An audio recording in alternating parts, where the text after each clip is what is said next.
उसकी रहनुमाई की है कि ये लाने के लिए तुम्हें क्या कुछ करना है, ठीक है? आएगा सर, आपका क्या मतलब है इवेंट मैनेजमेंट? आपका क्या मोटिवेशन है इवेंट मैनेजमेंट की? आप किसी को मोटिवेट हैं? कौन से आप टेलीकम्युनिकेशन टेक्नोलॉजी।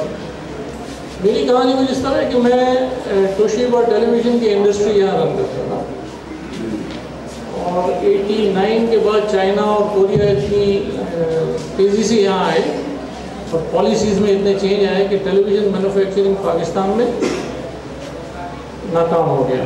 वो इतना महंगा पड़ता था कि बाहर से जो बने बनाए टेलीविज़न या ये आते थे। मैंने सोचा उस वक्त कि बस अब मैंने बहुत काम कर लिया, अभी रिलैक्स करते हैं। तो 89 में मैंने वो इंडस्ट्री बंद कर दिया और बैठ गया, ठीक है? और 1-1.5 साल में वो इतना मैं बोर हो गया, मैंने कहा ये नहीं सकता। तो मैंने फिर आगे का जो प्लान बनाया उसमें मैंने रिसर्च की, तो मुझे ये नज़र आया कि टेलीकॉम और IT जो है ये फील्ड्स हैं जो अगले 20-30 साल में बहुत ज़ोर पकड़े। उस वक्त जो रिसर्च मैंने की, तो 92 से फिर इस लाइन में मैं एंटर हुआ, और अल्हम्दुलिल्लाह अभी बहुत शुक्र है अल्लाह का, काफ़ी काम कर रहे हैं IT की तरफ से, ठीक है? सर मैं इंटर का स्टूडेंट हूँ। हमारे पास दो फील्ड होती है, मेडिकल और फिर इंजीनियरिंग। इंजीनियरिंग का स्टूडेंट हूँ मैं, मुझे इस फील्ड ऐसी बताइए जिसमें मैं चूज करूँ और आगे जाके मुझे उससे फ़ायदा हो, मेरे मुल्क को फ़ायदा हो। दोबारा बताएं, इंजीनियरिंग ठीक है ना? इस वक्त तक हम सिर्फ पढ़ाई की बात कर रहे हैं। पढ़ाई उस मंजिल का एक संग मील है सिर्फ। आप ये इस वक्त ख्वाब ना बनाएं, अपना विजन ये बनाएं मुझे इंजीनियर बनना है, इंजीनियर बन के मुझे 40,000 की नौकरी मिल जाएगी, बस मज़े करेंगे। इंजीनियर बन के मैं मुल्क का बिजली का बहरान मुकम्मल तौर पे हमेशा के लिए ख़त्म कर दूँगा, ये विजन होना चाहिए।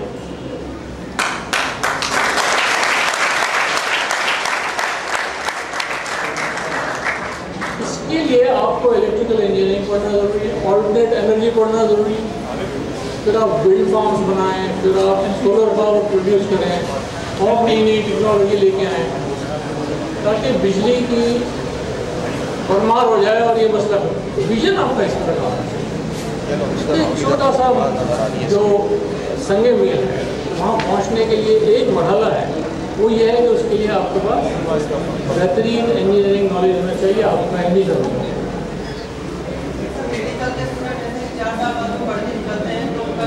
पावर पॉइंट खुला हुआ है स्टार्ट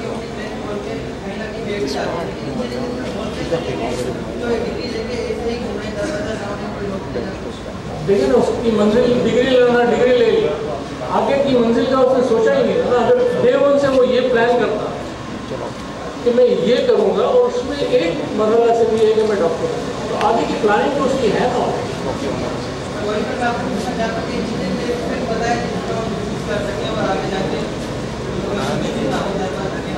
ये पर्सन टू पर्सन डिफर करती है। आप ऑटोमोबाइल में चले जाएँ और फ्यूल एफिशिएंट गाड़ी बना दें, तो कोई जिद्दत लेके आए जिससे पूरे मुल्क का फायदा।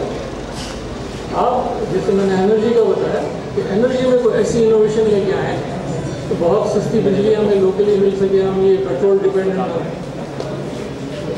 तो इंजीनियरिंग उसके लिए करनी ज़रूरी है, तो आप वो करें as a component, not as destination.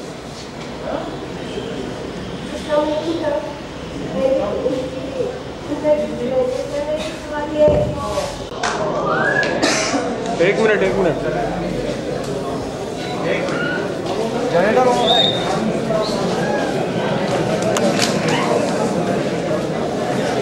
कैमरे बंद कर दे।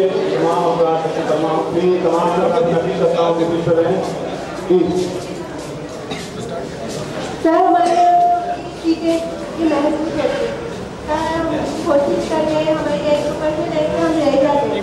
तो क्या हमें कि एजुकेशन प्रोसेस है, जैसे लड़कियों की कौन सा कर रहे हैं, हमारे लड़कियों में हो जाता है, तो ठीक है सर हम अपनी एजुकेशन छोड़ देते हैं। तो सर क्या ये सही है? बिल्कुल सही नहीं है। सबसे पहले तो ये है कि अगर ये बात है तो फिर बच्चियों को ये चैलेंज लेना चाहिए। आज ऑलरेडी पाकिस्तान की मेडिकल कॉलेजेस में सिचुएशन ये है कि बच्चियां ज़्यादा है लड़के काम है, तो वो और चैलेंजिंग जॉब्स में जा रहे हैं, ठीक है ना। पर जिस बच्चे ने करना है तो वो एक अज़म के साथ फिर उसकी तैयारी करे ना, वो शुरू से इतने मेरिट्स लेके आए कि उसे कोई मना ना कर सके। और दूसरा ये उसका डॉक्टर बनना, ये अगेन एक छोटा सा संयम नहीं है, उसका अल्टीमेट ऑब्जेक्टिव कुछ और होना चाहिए, तो बहुत दूर तक का होना चाहिए। सफ़र जो है उसे बहुत आगे ले जाए, जिसमें डॉक्टर बनना जरूरी है।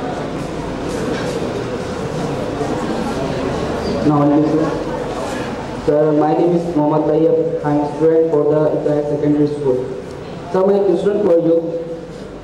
Sir, अगर कोई एक स्टूडेंट है, अगर वो इंटर क्लास क्वालिफाई करता है और इंटर टेस्ट के लिए सर हॉल में एग्जामिनेशन दे रहा है, अगर फॉर एग्जाम्पल सर उसका नहीं होता, अगर सर उसका कॉलेज उसका एडमिशन नहीं होता तो सर वो दिल बर्दाश्त हो जाता है, और उसके बावजूद सर उसके वालिदैन उस पर ये प्रेशराइज करते हैं कि तुम अब कुछ नहीं कर सकते, और बाहर चलते राह में लोग एक ताना समझते हैं कि तुम इतना पढ़ने के बावजूद भी तो ये नहीं कर पाए, तो सर उसके लिए आप क्या कहेंगे? बेटा ऐसा है कि अभी मैंने आपको बताया कि आप यहाँ से अगर कराची जा रहे हैं, आप उसका एक प्लान बनाते हैं, ठीक है। अब आप आगे चले और रास्ते में पता चला खुदा ना खास्ता कोई हादसा हुआ है और रोड ब्लॉक हो गया, ठीक है। तो अब आपको रास्ता तब्दील करना होगा, डिटोर लेना होगा। सबसे पहले तो अगर आप प्लानिंग करेंगे तो एक अज़म आपके अंदर बिल्ड होगा, और आपको उस मरहले में वो कभी जाने ही नहीं देगा कि आप दिल बर्दाश्त ना, क्योंकि आपको आपकी टारगेट का पता है। एग्ज़ाम की अक्सर लोग ऑब्जेक्टिव तैयारी करते हैं, एग्ज़ाम पास करने के लिए तैयारी होनी चाहिए उस सब्जेक्ट की। एग्ज़ाम तो एक उसका ये है, एक फॉर्मेलिटी है, बुनियादी तौर पे तो नॉलेज हासिल होता है। अगर आप ऑब्जेक्टिव तैयारी करके सिर्फ एग्ज़ाम पास करने के लिए जाएंगे तो यह मसला आएगा कि आपकी मर्ज़ी का क्वेश्चन पेपर नहीं आया या एक्सपेक्टेड क्वेश्चन नहीं आए तो आप रह गए। अगर आपने नॉलेज बेस्ड तैयारी की होगी, सारा साल सही पढ़ा होगा, तो प्लान जो करते हैं ना वो फिर इस तरह एक एक वीक का प्लान करते हैं। ये मेरा पूरा सब्जेक्ट जो है इसमें ये पोर्शन में इस वीक में डेफिनेटली कंप्लीट कर लूँगा। Sir, my name is Jay Lapal, investor, and I'm sir from Iqra Secondary School. Sir, what did you achieve in your whole life, and what will be your advice for us? What did you achieve in your whole life, and what will be your?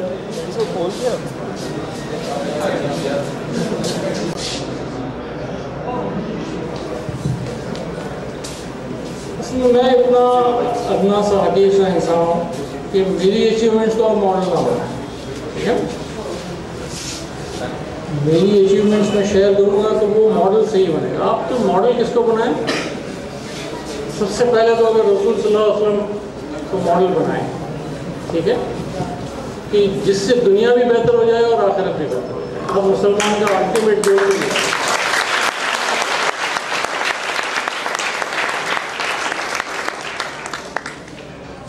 बात है कि मेरी जहाँ तक achievements हैं वो बहुत minimal मैं समझता हूँ, but basically I am N innovator. मैं देखता हूँ कि खला कहाँ है, कौन सी चीज़ सही नहीं चल रही, जो चीज़ सही नहीं चल रही मैं कोशिश करता हूँ कि उसका कोई हल निकालूँ। जैसे अभी मैं पिछले 3.5-4 साल से करियर प्लानिंग के पीछे पड़ा हूँ, ठीक है, और मेरी कोशिश है अगले 4-5 साल में मैं कम से कम ऐसा ट्रैक सेट करता हूँ कि आने वाली जनरेशन उस पर फिर अपनी सेंसिबल करियर प्लानिंग करती है।